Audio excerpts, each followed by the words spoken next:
As we prepare to harvest our crops this Lammas, let us take a moment to learn the legend of the three sisters, the garden that we are going to plant at this time.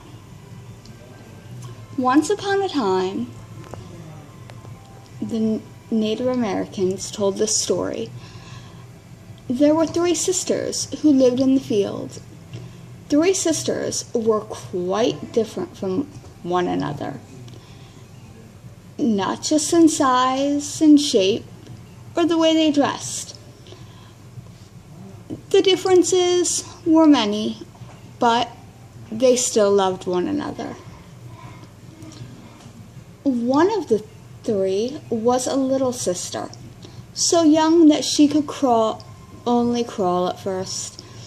And if she wanted to stand up, she had to twine herself around her eldest sister.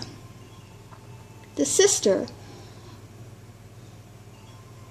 older sister, wore velvet green with a delicate ribbon flowing from it.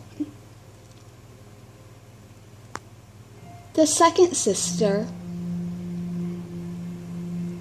wore a frock of bright yellow and had a way of running off across the field when the sun shone and the soft wind blew in her face. The third sister was the eldest.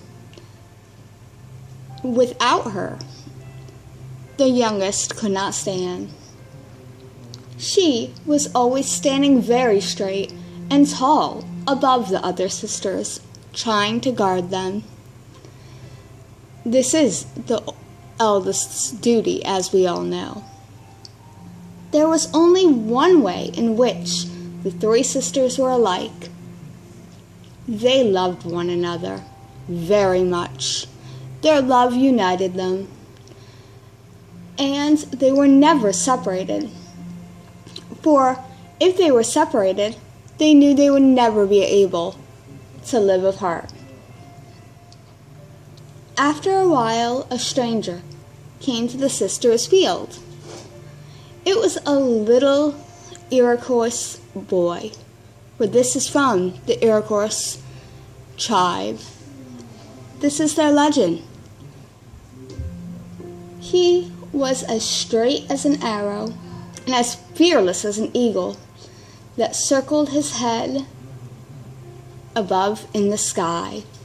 He knew the way of talking to the birds and the small brothers of the earth, the mouse, the groundhog, the chipmunk, the squirrel, and fox. The three sisters were very interested in this little boy. They watched him fit his arrow in his bow, saw him carve a bowl with his knife, and wondered where he went at night. Late that summer, the youngest sister in green velvet, who couldn't stand up without help from her big sister, disappeared. Her sisters mourned her for her until fall, but she still did not return. Once again, the little boy came to the three sisters' field. He came to gather reeds at the edge of a nearby stream to make makeshift arrow shafts. The two sisters who were left watched him and gazed at him with wonder at the print of his moccasins markings, his trails left in the field. That night, the second of the sisters disappeared. This time, it was the sister who was dressed in brilliant yellow and always wanted to run across the field. She left no mark behind, and there was now only one sister left, and she mourned And as she mourned, she could bear to live no longer alone. The days grew shorter, the nights grew colder. Her green shawl faded and grew thin, and her hair, once again long and golden, was now brown and tangled in the wind. Day and night she sighed for her sisters. She looked for signs for them to return, but they did not hear her. Her voice, when she tried to call out to them. And once again, the little boy returned, and with him, he heard the cries of the oldest sister. He felt sorry for her, so he took her into his arms and carried him to his lodge of his brother and mother and father. Oh, what a surprise it was when they returned to his lodge. Thank you, Vast, for joining in the story. Fine, you can play. Oh. Really? Yes, hi. Thank you. And like I was saying with the story, gotta love when you have a kitten in the house. The oldest sister was rejoiced and excited to see that her little sisters were there.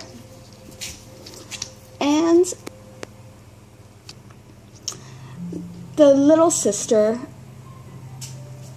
is now green and grown up.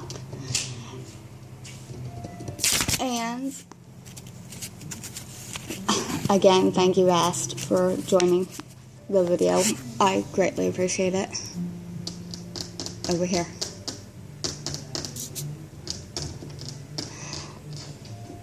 And she was helping to keep the dinner pot full. The sister in yellow sat on the shelf drying herself out, for she planned to fill the dinner pot later. And now that the third sister has joined them, ready to grind some meal for the little boy's family so that they may have bread. Ever since then, the three sisters are now joined, and they spend their springs and their summers in the field together, and their winters in the family home, helping to feed the family of the little boy. And the three have never been separated since. Every child today should know that these three sisters need them just as much as the little boy did. For the three sisters are what is harvested at this time. The little sister is the bean who needs the eldest sister to keep her from crawling along on the ground. The second sister is the squash, who has bright yellow flowers and tends to run away across the field. The eldest sister is corn. Her kernels can be dried and ground up to make flour for bread. When the corn, beans, and squash are eaten, they provide nutrients for not just the little boy's family, but for all of our families. So, when we plant this three-sister garden, know that you are taking a piece of each of them and helping them on their journey just as much as they are helping you. If we do not lean on one another, if we do not help one another, then we achieve less in this world. So take this time to plant your Three Sister Garden and know that one is helping the other, and with that, we help one another. Lend your loving energy into your plants, and they shall lend their loving nutrients to you. May you have a blessed wellness, and may your Three Sisters Garden forever be blessed. Blessed be from our magical home.